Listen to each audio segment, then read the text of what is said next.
harder than hell to go to work right now. My boss is a jerk and he smells like a cow.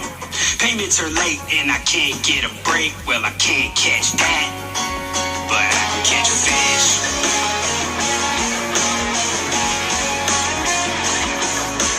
Texas, rig it up and give it a cast, hoping I can catch me a big old bass. Flip her in the boat and give her a kiss. Well, I can't get a girl, well, I can catch a fish. Reel it on in, take a little sip. Alright, what's up YouTube? ToddyB, sporting that make every cast count shirt. So it's been a long time since I've done a video. I shouldn't say a long time, but a couple weeks. It's kind of going into winter time here, PA. I was actually going to go out today. Today's my day off, but it's actually pretty nice, but it's really windy outside, and I just didn't really know where I wanted to go. The boat's actually wrapped up for the year. I know Trunky wrapped up his, so kind of the boating is going to be done for now. Kind of starting to get excited about ice fishing. Hopefully there is ice fishing this year. We'll see. But today I want to do kind of a video on one of my favorite things to fish with. Obviously there's certain lakes that I don't use it very much. Excuse me. But one of my favorite things to fish with is finesse worms. I'm a finesse fisherman at heart. I've always been, probably always will be.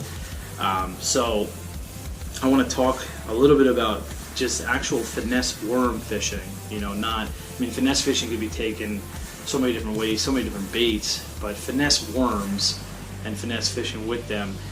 So I want to talk about that a little bit. First thing I want to talk about is the two rods that I use for this, and then the rigs, the two basic rigs that I use, and then I'll go into actually the worms. I'll show you a couple types of worms that I like here. So the first thing is, the first rod, I just got this past year, is the Whitebird by Favorite.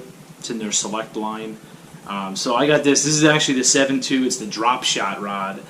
So I actually use this. I don't do a ton of traditional drop shotting per se, but I use this as like a drop shot finesse. So basically, which you could probably see on the rod. So I got my hook here. Obviously your drop shot weight down here. Probably about, I would say, 12 to 14 inch difference between the hook and the weight. So that's one of the rigs that I use, and I'll show you what style worm I like to use on that type of rig the most. I like this for more of open water finessing as opposed to like being in weed beds and around weeds. This would be good for like more of like your rocks and trees to a certain degree. Not leaser style trees. I don't throw this stuff too much up at leaser, but kind of more around the lighter weed beds and more of the open water, if you will, as opposed to weeds. So that's one rig, that's one rod that I use. The other one, which this is probably one of my favorite rods that I have, period. Super light, super sensitive. It's just awesome, and I don't think you're going to find a better like finesse, delicate finesse rod than this right here. This is actually a Shimano Kumara. It's a 6/8 medium, 1/8 to 3/8. The backbone is there, back in here. Backbone is there, but it's got actually a really nice tip. It's actually really soft, but really nice rod. This here is basically just your standard. Let's pull it off there for a second. Basically, I just tie on either like a 1 or maybe a 1/0 offset hook, and I just use a slip weight, just a regular Texas rig slip weight. I don't peg it as I hook the carpeting here. I don't peg it at all. Usually with this, I use a 1/16 ounce Texas rig weight, and probably for most people you're going to say that's probably really freaking light, but that's why I call this finesse fishing. I don't throw a 1/4 ounce Texas rig weight or anything. On a bait caster, yes. I will use finesse worms at times with bait casters on a heavier rig if I'm fishing heavier weeds, heavier cover. But when it comes to actually true finesse fishing, I like the real light weights like that, which hence why I have a 1/8 to 3/8 rod. Usually on this rod here, usually I do run 6-pound test. Finesse fishing, I will never go more than 8-pound test personally, unless it's on a bait caster. But we're not talking about that right now. So for your regular finesse fishing, your delicate, if you want to call it, finesse fishing, 6 or 8-pound test. This specific rod, I go 6 because of the tip. It's just a lighter rod, but that's why I like it. It casts them really well, and the tip action on it allows me to really get that worm moving. And basically, what I do with this type of rig, with the drop shot, you can kind of do it different ways. But on this rig here, because you're on the bottom, worms on the bottom, I like to let it sink to the bottom, and I like to actually kind of pick my rod up, and I kind of just like to just shake the rod a little bit as I'm reeling. So you're kind of like bringing it, and it's kind of just like shimmying the worm right along the bottom. That technique is probably my favorite thing to do, especially if the fish are really, really, really finicky. You don't have big, long jumps of the worm. You're keeping it closer to the bottom. It's more of a subtle movement on them, and that works really, really well if they're extremely finicky. I can't tell you how many fish I caught fishing it like that. The other rod, my favorite rod, because it's a little bit stiffer, that does go up to 3/4 of an ounce. That rod there, I go usually more of an 8-pound test. A lot of my spinning gear for bass, I don't go more than 8-pound test. I just don't. I think I have one rod that's rigged up on 10-pound test, but I don't normally go more than 8-pound test. So that would be more of an 8-pound test rod. So now that we talked about the setups and everything like that, I'm going to pull out just a couple worms. I want to show you some of the finesse worms here that I like to use. So I'm going to pull out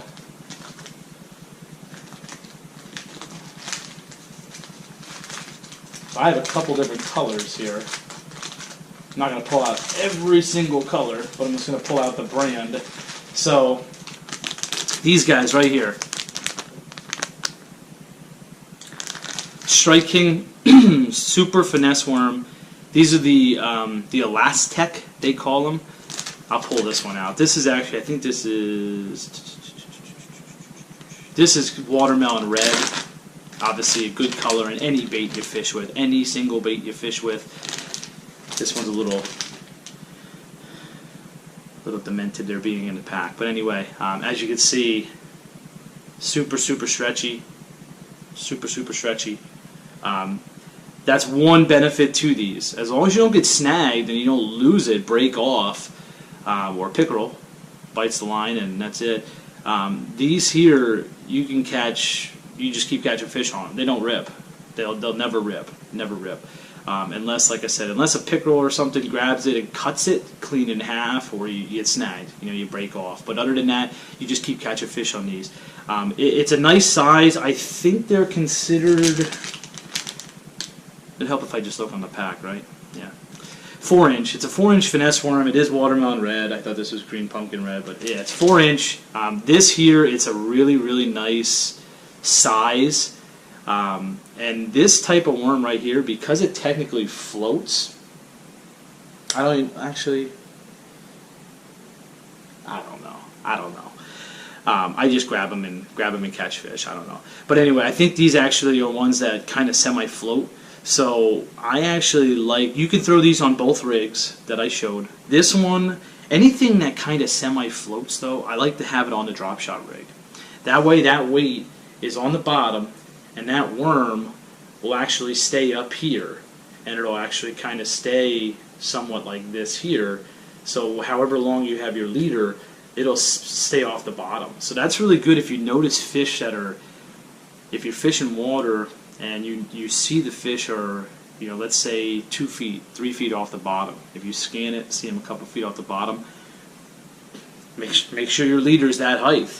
If you know those are bass and that's what you're going for, make sure your leader's that length. Put on a worm like this here that's going to be staying up at that height. Because you tie on a regular finesse worm here, eventually if you put a little slack in your line, it's gonna sink too. with this here, this will stay at that height, which is really nice. So you know that's going to be right there in the freaking strike zone.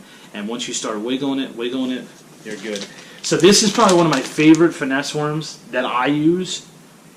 You can use it. You don't have to use it on these two rigs. You can just put it on a jig head, anything. But for today, you know, we're talking about finesse fishing. So this is one of my favorite worms. I got a bunch of colors of that, but actually another one that is awesome, believe it or not, I'm going to go old school here. I don't have a ton of them. I only have two colors. I have the purple and I have blue. I don't have a ton of them, but they freaking still work. The Man's Jelly Worm, believe it or not, the Man's Jelly Worm, the original maker of the worm. These worms still work really good. This is probably probably still one of the better finesse worms, to be honest with you. Just they're hard to find. Around me, anyway, they're hard to find. And then the other one that I have, this is actually I believe this is a Man's as well. They're called like snakeheads or something, I think. I don't know. I got these so long ago, so I apologize.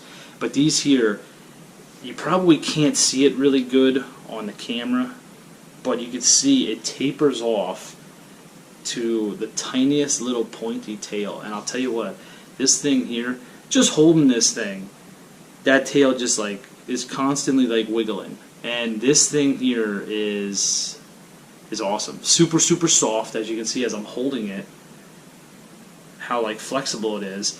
Super, super soft. But really, there's so many different finesse worms out there. To be honest with you, there's so many different finesse worms out there. There's probably some that you may like more than the others, but to me, the Strike King, these are the best. These are my favorites, just for the simple fact that they're elastic. They're never gonna rip. So you buy a pack of these, as long as you don't break them off. As long as you don't break these off, a pack of these will last you for a long, long time, as long as you don't snap them off. So that's my favorite.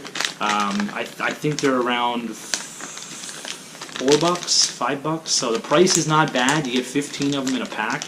Price is not bad for the fact that, like I said, they're not going to rip. You know, so those are just to give you an idea of the worms that I like to throw. Like I said, there's a ton of them out there. I have more, but I'm not going to go into every single finesse worm I own. But I just wanted to talk about this a little bit. Finesse fishing, just to kind of sum this up, I do, a lot of the lakes around here is weed beds. So if I'm fishing weed beds, and I'm not talking really thick weed beds, I'm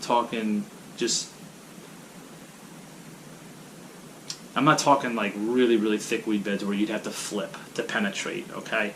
So weed beds, I'm going to throw the Texas rig weight, even though it's 6-pound test, I'm going to throw the Texas rig weight. Try to fish the outside edges of the weeds.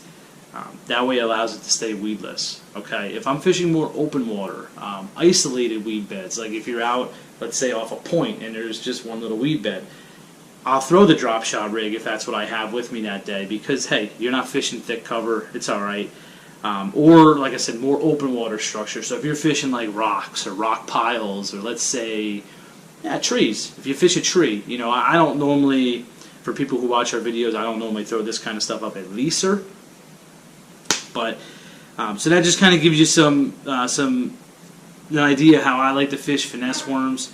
Kind of some tips on that. Kind of give you an idea of the tackle and stuff that I use. I'm gonna kind of log it off at this point. There's no fishing in this video, which I'm kind of disappointed in. I was debating on going out today, but like I said, it's really windy out. And I just don't really know where to go. I really don't feel like trout fishing. So with that, I'm going to log off for now. I hope you guys enjoyed this. If you have any feedback, comments, if you have something to share, drop it in the comment section. Hit that thumbs up. And if you're not already subscribed, subscribe to the channel. Let us know what you want to see.